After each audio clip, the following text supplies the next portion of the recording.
All right. Hello, I am Maria Parson with Homeschool Revival, and today I've brought in a special guest, a very dear friend of mine that I met during my reading program. And she is doing something that is very, very extraordinary.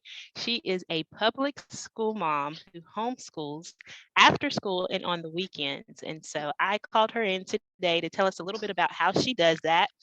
It may sound a little overwhelming at first, but we want to talk today about how she's doing that using play-based learning and interest-led learning with her son. And I'm going to go ahead and let her introduce herself and tell us why she decided to get some homeschool coaching. Thank you very much, Maria. My name is Holly McGee, and as she said, I met you at the reading program at Holly Hill Library, which I'm so thankful for. Guys, if you don't use your local libraries, use your libraries. They're an amazing resource, and they will help you so much. So we had tried it all. We had tried the brick and mortar school. We had tried the virtual public schooling options. We had tried going completely homeschool. And for us, none of those were the right answer. We decided that we needed a custom program that would fit Morgan's needs. Morgan, my son, he has ADHD and he struggles with attention and he struggles with long-term memory. So whenever the brick and mortar schools would try to teach him things, he was having difficulty keeping up. He needed more repetition. He needed more one-on-one. And I had a lot of issues with doing a completely homeschool program because I am a career mom. I work for the court system for usually 50 to 60 hours a week. So it was very difficult for me to be able to try to do it all on my own. And through Maria, I found a program that allows me to be able to support the public schools, give my son that extra repetition, that extra time, that extra practice, that extra little bit of something that he needs to learn in a way that he reacts to, that he responds to. And so that it reinforces those goals of the public school. He can get good grades, he can be happy, he can get the best of both worlds. Exactly. And so Holly mentioned the best of both worlds, which is what she's doing. She's using the public school kind of as a guide and also a social outlet for her son. But she mentioned something that a lot of homeschool moms say, and that is that they don't feel they can homeschool on their own. And so she's using, the public school, they're sending the work home, and then we're working together to kind of incorporate some homeschool techniques during their homework time. And so she is doing a great job, not overwhelmed by it. And we're going to talk a little bit about how she's feeling, how it makes her feel. Holly, will you talk about your biggest takeaway from our coaching experiences? And we've only been working together for 4 weeks. This is actually our 5th week, and we've seen some incredible results in just a short period of time. Will you talk a little bit about that? Absolutely. The results have been amazing. And I really didn't expect such a drastic result in such a short period. But my biggest takeaway is that I needed to relearn what I thought I knew about learning. Generally, when you go to learn, you learn how you learn as an individual. It's kind of a subconscious process. You don't really think about it at the time. You just learn the way that you learn in the world. And what you have to do when you teach someone else is figure out how they learn.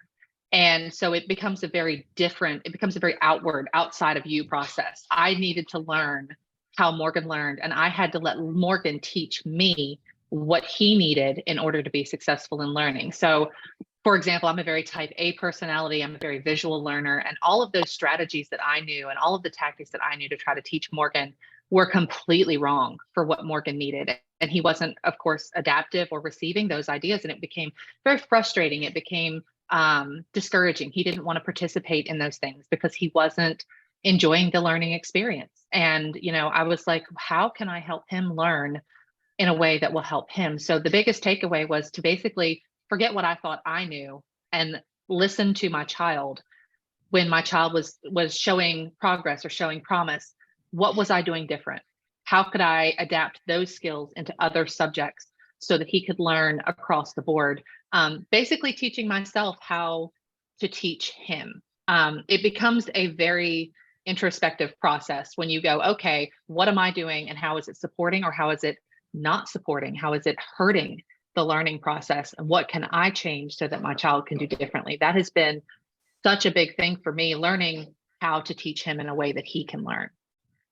Good. And so with Holly, we've got the public school who teaches children in a certain way. Different teachers have different styles, but Holly was just trying to follow along with what the teacher was sending home, and doing it the way that the teacher was showing during the classes. And obviously her son wasn't retaining the information the way that the teacher was teaching it. And so that's where the problem is that a lot of moms are still trying to duplicate the system the way that the school is doing it, which could work for some kids, but it wasn't working for her child. And so we were able to come together and kind of find out his learning style, which is what I specialize in, is kind of figuring out how to teach you how to use interest-led learning to teach your child. And you'll be able to figure out how they learn best by their interest. And so Holly and I were able to sit down, and each week we would talk about things that her son is interested in, and how we can use those topics to teach him the types of information that he needed. All right, so note too, not to interrupt you, but just briefly, because another point on that is that my son was learning in ways that I hadn't really recognized or realized that he was learning. A lot of times parents differentiate learning and playing, and they don't usually think that those two things go together, but boy, do they go together. And it's amazing how much you can take those things that your kids really have an interest in and put those learning concepts into it and make it a big learning experience, a learning day, without that kid feeling like they're trying to learn at all. But they will remember those things, and those things will kind of become ingrained in them, and they can pick up on those so much easier than the traditional styles. So recognizing in my son, okay, he has an interest in X, and then I can say, okay, we can take that and use that to teach him what he needs to know, versus trying to go, okay, we're going to sit down with this book or this worksheet or this traditional method. Because when you think learning as a type A personality, you think open the book, right? But it's not always about a book. It's about whatever that child needs to be able to learn. So sorry to interrupt you, but I thought that was a really good point to make. Yeah, that is a good point. And actually, let's talk about a little bit of those X's. You said, he's interested in X. And so let's give parents maybe 3 examples of, how our sessions work, where I would say, what is Morgan interested in today that we can turn into a lesson? So let's talk about first, maybe his reading. Let's talk about some interest-led ways that we were able to incorporate that into your weekend process and your after-school process. So one of the great ideas that you had, and one we came up together with as well, he likes to text his brother. He just got a cell phone. He's very excited about having it, but he was texting pictures or emojis. And we wanted to kind of go, okay, let's focus on building learning skills with things that he can text, easy phrases, easy things that he can say. Do you want to play with me? Do you want to go outside? How are you doing today? Good morning, good night. Little phrases that we could put together, that we could put on a chart or a poster, that when he wants to express those thoughts, he can actually get those, onto paper, and he can start recognizing these words and these phrases, common phrases, and start building a vocabulary database and a written reading database based on what he wanted. We put neat little pictures to the side to be able to help him recognize what he was trying to say. And then he would say, okay, this is good morning. There's a nice little sunshine here. So I want to tell my brother good morning. So I'm going to go type this. And as he would start to type it, he could use the auto text, and he could start seeing, recognizing, making that connection. He was driven to talk to someone, so he had the desire to do it, versus just trying to read a book where he's like, I don't really want to do this. So that was a great way. Another great way was with his video games. So he loves to play video games, and he loves to watch people play video games. But we recognized he would ask all the time, how do I get out of this? Or how do I get over here? Or how can I do this or that? And like little boxes would pop up that would say, do you want to play? Do you want to exit? Do you want to cancel? Different things. And we thought, you know what? Let's get him recognizing these basic words so that when he comes across them in his game, he can understand what's expected of him. So then we've made some flashcards, and we made it a game of let's match these words, and let's get him to where he can recognize these words when they pop up, and he understands how he's supposed to respond. Very good. Very good. And one thing I want to mention with Holly's son is that he learns differently. He has a hyperactive brain, and he takes everything in around him, which is similar to how my son learned. So I was really able to help Holly because my son kind of learns differently. differently, which is a backwards approach than the traditional method of reading, where my son picked up reading from me reading to him, not from me teaching him phonics and sounds and stuff. He had to know the big picture of the story, and then he could focus on sentences and then words and then letters. And he actually taught himself to read. And so Morgan was learning similar to that, where he could, recognize sight words, but when it was time for him to learn phonics, it was a really struggle. He would hyper focus on the sounds, and he would completely lose comprehension and things like that. So we were able to zoom out and help Morgan focus on the big picture, doing some sight reading, and then we're going to focus on phonics a little bit later, which is the exact opposite of what a lot of the schools would do. But Holly's seeing great results with that, and so I can help her and show her how to do that because I've been through it. Let's talk about, what do you think would have happened if you wouldn't have started with the coaching sessions?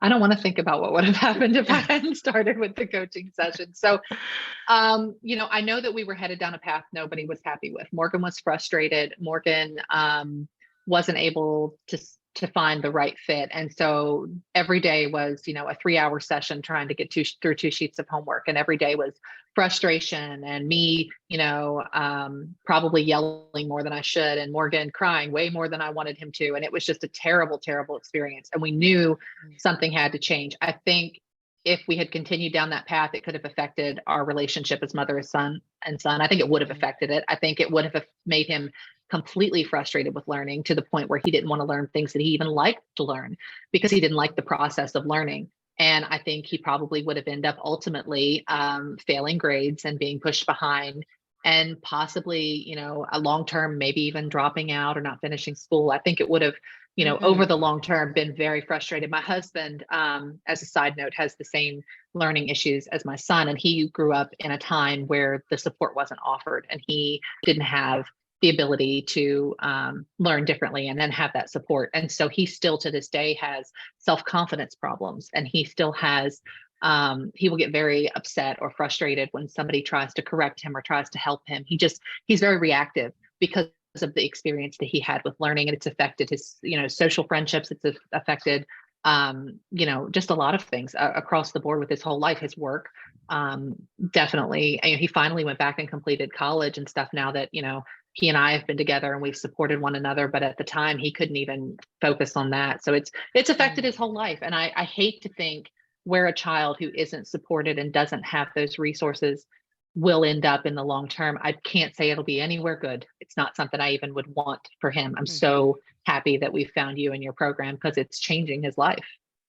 Oh, that makes me almost want to tear up. I'm so glad. That gave me chills to hear you talk about, that, just thinking about maybe he wouldn't have even, wanted to finish school. Like, that is so sad. And, you're putting him on such a great path right now that you can support him in a way that he needs to support. And we're looking at the life, we're looking at his life, we're looking at down the road, what's important for him. Is it more important for him right now to learn spelling, or is it more important for him to want to learn, and want to read? And so that's where we're getting. And I'm so proud of you for doing the work, putting in the time.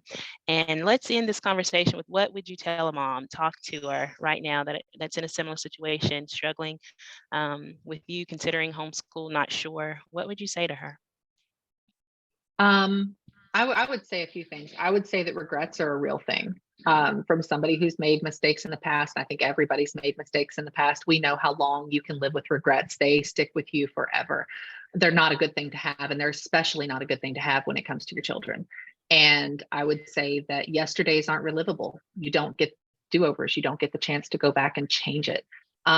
So when it comes to your kids, anything and everything that you can do to help and support those kids, do it, and do it yesterday. And as far as, this program in particular goes, if you're a mom out there who's struggling with trying to work and support and take care of your family, but also knowing that your child isn't thriving in the public education system, or, in my case, my son's even in private school, but he's not thriving to the level that I think he's capable of and should be and wants to be.